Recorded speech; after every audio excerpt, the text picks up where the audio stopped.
Salut, dans cette vidéo on va voir ensemble comment est-ce que vous transformez des photos en un modèle 3D réaliste. Dans la vidéo précédente on a fait un sujet similaire mais cette fois ça va être très différent parce que le modèle 3D va être fait par vous et non par le logiciel. En résumé, dans la vidéo précédente on avait fait une scène entière à l'aide de mon drone et du logiciel Meshroom, mais là le logiciel transformait toutes les photos en un modèle 3D automatiquement, donc on n'avait rien à faire et il appliquait aussi les textures. Et j'avais ajouté plus d'une centaine de photos, voire plus, même si je m'en souviens pas très bien. Mais dans cette vidéo, on va utiliser une autre technique qui est très connue d'ailleurs et très utilisée depuis le début du monde du 3D. C'est qu'on va appliquer les photos en tant que texture. Donc on va pas prendre les photos pour qu'elles soient transformées en modèle 3D automatiquement, mais on va juste prendre des photos uniquement pour pouvoir appliquer en tant que texture. Donc les modèles 3D doivent être faits par vous. Et là, ça consiste à avoir des polygones pas très élevés, comparé à la vidéo précédente qui ont comporté plus de plusieurs millions. Donc là, ça va être des modèles 3D très simples à faire. Ils doivent être obligatoirement très proches aux photos que vous avez prises. Donc les photos, il y a une condition très importante et obligatoire à respecter. C'est que vous êtes obligatoire d'avoir l'objectif de votre appareil photo à l'endroit où vous prenez, par exemple un mur ou une maison, etc. L'appareil photo et l'endroit que vous prenez doivent être parallèles. Donc vous devez être le plus 2D possible pour pouvoir ensuite appliquer ces textures-là sur les modèles 3D. Donc là, moi, dans cette vidéo, je vais utiliser le logiciel qui s'appelle Blender. Et c'est d'ailleurs uniquement ce logiciel-là qu'on va généralement voir dans cette chaîne YouTube pour tout ce qui est en lien avec la 3D. Une fois que vous avez pris votre photo, ou vos photos d'ailleurs, parce que vous n'êtes pas obligé d'en prendre qu'une, mais même juste une, ça suffit. C'est ce que d'ailleurs je vais faire dans cette vidéo. Vous pouvez la modifier sur des logiciels comme Photoshop, c'est ce que moi je vais faire, mais vous pouvez également le modifier sur des sites internet. D'ailleurs, si vous n'avez pas Photoshop, pour l'outil que je vais utiliser sur Photoshop actuellement dans la vidéo, je vous mets un lien dans la description de la vidéo, vous pouvez aller sur ce site internet pour pouvoir ensuite modifier, si nécessaire bien évidemment, votre photo. Moi j'ai pris une photo, encore une fois à l'aide du drone parce que c'était plus facile pour garder le parallélisme, etc. D'une petite maison à 2 étages. Et ensuite je vais juste sur le logiciel Photoshop pour pouvoir supprimer l'arbre par exemple comme vous pouvez le voir actuellement, ou encore le panneau qui est à droite, et pour ensuite faire l'outil qui s'appelle Group Tool, c'est-à-dire qu'on va le rogner et garder uniquement les lieux qui sont nécessaires.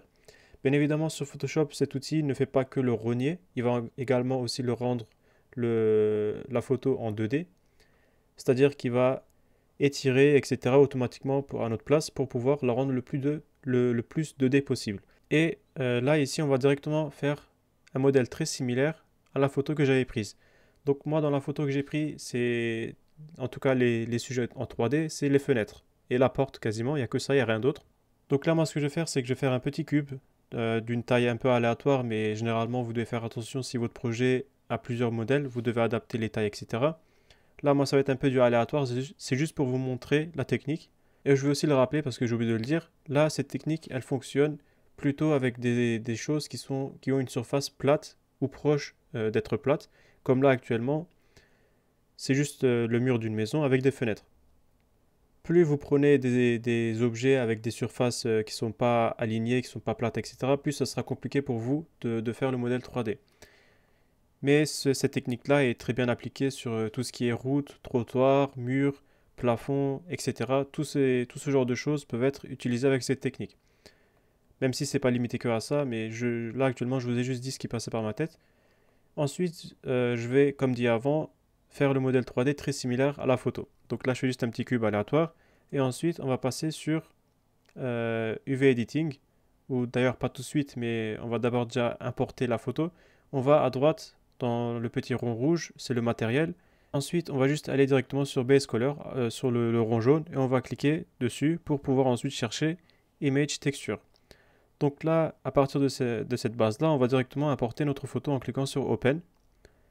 Vous l'importez et ensuite, on va directement aller sur UV Editing qui se trouve en haut pour pouvoir ouvrir notre UVMap. Donc le UVMap, qu'est-ce que c'est? C'est très simple à comprendre. C'est juste la texture qui va être appliquée sur le modèle 3D, c'est du 2D. Votre modèle reste en 3D, mais tout ce qui va être affiché en 3D ici vont être aplatis pour être en 2D. Donc là, ça va être pour nous plus facile d'appliquer les textures, les modifier, etc. Là, pour appliquer tout ce qui est fenêtre, etc. dans le modèle 3D comme dans la photo ici, on va juste pouvoir cliquer sur la touche Tab pour ensuite passer sur Edit Mode. Donc là, à partir de là, on va pouvoir modifier notre modèle 3D. Bon, bien évidemment, là, normalement, vous savez ces détails-là si vous regardez la vidéo, mais si jamais vous ne le savez pas, on appuie sur la touche Tab pour passer en Edit Mode. Ensuite, tout en haut à droite, là vous pouvez le voir, il y a 4 sections pour la visualisation du modèle 3D. Nous, on va rester sur celui-ci pour pouvoir appliquer les edges en fonction des fenêtres. Donc, qu'est-ce que c'est les edges? C'est très simple à comprendre encore une fois. On appuie sur CTRL R pour pouvoir en appliquer et je déplace le curseur en fonction de l'endroit où je souhaite l'ajouter. Là, comme vous pouvez le voir, il y a une prévisualisation en jaune pour dire où est-ce qu'il va être appliqué. On fait un clic gauche pour le valider et ensuite ça va être passé en orange. Quand c'est en orange cette fois-ci, c'est que vous pouvez modifier son emplacement. Et pour le valider encore une fois, vous allez encore une fois cliquer sur clic gauche. Et pour ce moment-là, je pense qu'il est préférable de sauter la vidéo, c'est-à-dire que je vais directement vous montrer à la fin une fois que j'ai tout fait. Là, en résumé, je vais juste appuyer sur CTRL R et ajouter les edges en fonction de la texture. Comme vous pouvez le voir, j'ai ajouté tous les edges nécessaires en fonction de la photo que j'avais prise. Et à force d'ajouter des edges, j'ai aussi créé des faces. Donc les faces, qu'est-ce que c'est? C'est très simple, c'est un regroupement de 3 à 4 points. Généralement, vous pouvez faire aussi plus, mais si il y a une face avec plus de 4 points, c'est pas forcément optimisé pour le bon fonctionnement du modèle 3D, tout ce qui est en lien avec la lumière, les calculs, etc. Généralement, il est préférable de garder ça à un maximum 4. En tout cas, il faut qu'il se relie sur plusieurs points, tout simplement. Donc là, je vais cliquer sur le carré tout à droite qui se trouve ici pour pouvoir faire des sélections en face. Au milieu, c'est les edges et à gauche, c'est les vertex. Donc, c'est les petits points. Moi, je vais cliquer sur le Select Mode en face et ensuite, je vais appuyer sur la touche C. Quand j'appuie sur la touche C, il y a un petit rond qui s'affiche autour du curseur. Avec la molette, vous pouvez modifier sa taille pour ensuite sélectionner plus facilement les endroits que vous souhaitez faire des extrudes. Donc les extrudes, c'est très simple, c'est juste un prolongement du modèle 3D en fonction des endroits où vous avez sélectionné.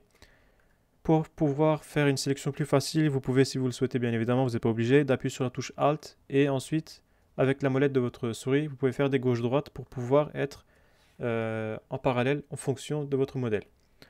Donc là, moi, je vais appuyer sur la touche C et sélectionner tous les endroits nécessaires à faire des extrudes, donc c'est-à-dire tous les rebords des fenêtres. Et d'ailleurs, si vous souhaitez désélectionner certains endroits que vous avez sélectionnés par erreur, vous pouvez juste cliquer avec la molette et ça va désélectionner. Ensuite, une fois que j'ai tout sélectionné, j'appuie juste sur la touche E pour pouvoir les prolonger et ajouter ce côté de 3D. Une fois que tout ça est fait, vous pouvez voir que là, en zoomant, il y a certains endroits qui sont un peu déformés, c'est-à-dire que la texture est aplatie et prolongée d'une manière incorrecte. La raison est très simple, vous devez juste le sélectionner et là vous pouvez le voir dans le côté UVMap que le face est également aplati. Donc là avec les sélections de Edge en haut à gauche, vous pouvez le choisir et ensuite, bien évidemment vous devez être aussi sur Move pour pouvoir modifier l'emplacement. Vous pouvez re-afficher correctement votre face. Et donc là vous pouvez bien évidemment le prolonger de manière correcte sur la photo. Et je vais encore une fois appliquer tout ça dans tous les coins qui sont un peu déformés. Là, je vais sauter un peu les détails, mais comme vous pouvez le voir dans le modèle 3D que je viens de faire actuellement, il y a des détails qui ne sont pas forcément corrects, qui sont pas forcément bien rendus au calcul à la fin. C'est pas forcément un projet que j'avais nécessairement besoin, c'est juste que j'ai fait un peu aléatoirement juste pour cette vidéo.